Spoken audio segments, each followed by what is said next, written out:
Eu me deparei esses dias com uma situação que foi um tanto polêmica, vamos dizer assim. Uma cadela sem raça definida, de aproximadamente uns 5 anos, tinha relatos de ter sido castrada, relatos do proprietário de ter sido castrada, com aproximadamente 2 meses e meio de idade, o que é bastante jovem, independentemente do porte do animal. Assim, realmente 2 meses e meio de vida é bem pouco tempo de vida. E essa cadela, por algum motivo, foi submetida à castração, muito jovem, e acredito que seja para doação, assim, sabe? Foi submetida à castração para ser doada, castrada. Ok, uma situação legal, assim, a tentativa de controlar a população de animais sem dono, fazendo a castração deles, eu acho que isso é super válido. Acontece que essa paciente aí, ela estava apresentando diversos sinais e sintomas que são absolutamente compatíveis com a castração extremamente juvenil. Por exemplo, incontinência urinária, que é uma coisa que aparece com uma certa frequência, especialmente em fêmea, que é castrada muito jovem. E no caso dela, além da incontinência urinária, ela tinha uma persistência de cio, ainda por cima, então, ou seja, ela foi castrada, o que deveria ter inibido completamente a produção de hormônio, por consequência, ter inibido também totalmente o aparecimento do cio no período dela ali, ou do estro. E ela ainda apresentava sinal de cio, de incontinência urinária, e os proprietários me relataram que há aproximadamente 2 anos ela vinha apresentando também um corrimento, parece que assim, de tonalidade amarronzada, e que de uns tempos para cá tinha mudado para uma tonalidade um pouco mais amarelada, assim, indicando mais uma presença de pus.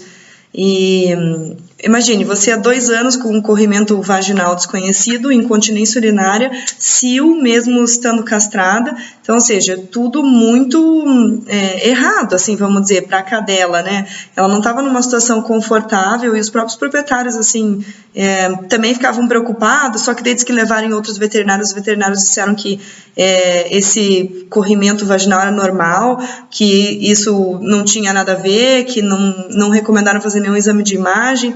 Então são umas coisas assim que às vezes eu não entendo o que é o veterinário ou o veterinário que indica determinadas condutas, assim. Eu sei que cada circunstância é uma e que às vezes acontece de o proprietário até mentir para nós e falar que o ciclano falou uma coisa, não falou, ou que ele não falou e na realidade ele falou só porque foi negligência dele. Então, assim, eu defendo a minha classe, claro, mas eu devo dizer que muitas vezes, como eu tenho mais contato com o veterinário do que até com o proprietário, eu vejo muita coisa esquisita acontecendo por aí, assim, enfim.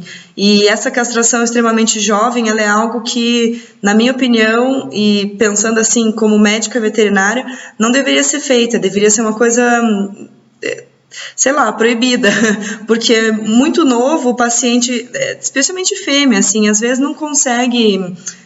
o próprio veterinário, se ele tiver menos experiência, por exemplo, se eu fosse operar atualmente uma cadela de 2 meses e meio, eu ia ficar meio perdida na anatomia interna ali, porque ela ia ser muito pequenininha para mim, sabe? Então, não me surpreende que alguém deixe um pedaço de ovário ali dentro, que fique tecido ovariano remanescente, que, enfim, às vezes até a pessoa, no caso muito extremo, assim, pode acontecer outras coisas, tipo, que levem à própria incontinência urinária. Ali, no caso, é a própria manipulação da bexiga, que às vezes pode ser muito brusca, muito vigorosa, vamos dizer assim, daí ter deixado ela como se fosse com uma bexiga caída, que é uma maneira popular, assim, de se referir.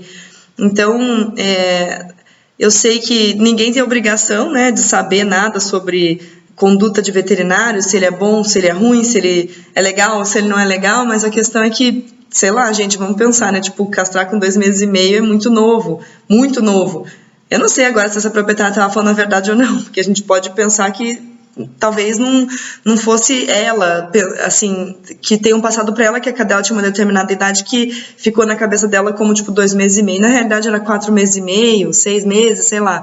Mas a verdade é que a castração, ela é feita especialmente, primeiro, para inibir filhotes, né, claro, para que a fêmea ou o macho não se reproduzam, e também é feita para inibir a liberação de hormônios sexuais, que seriam os femininos e os masculinos relacionados com as glândulas respectivas de cada gênero.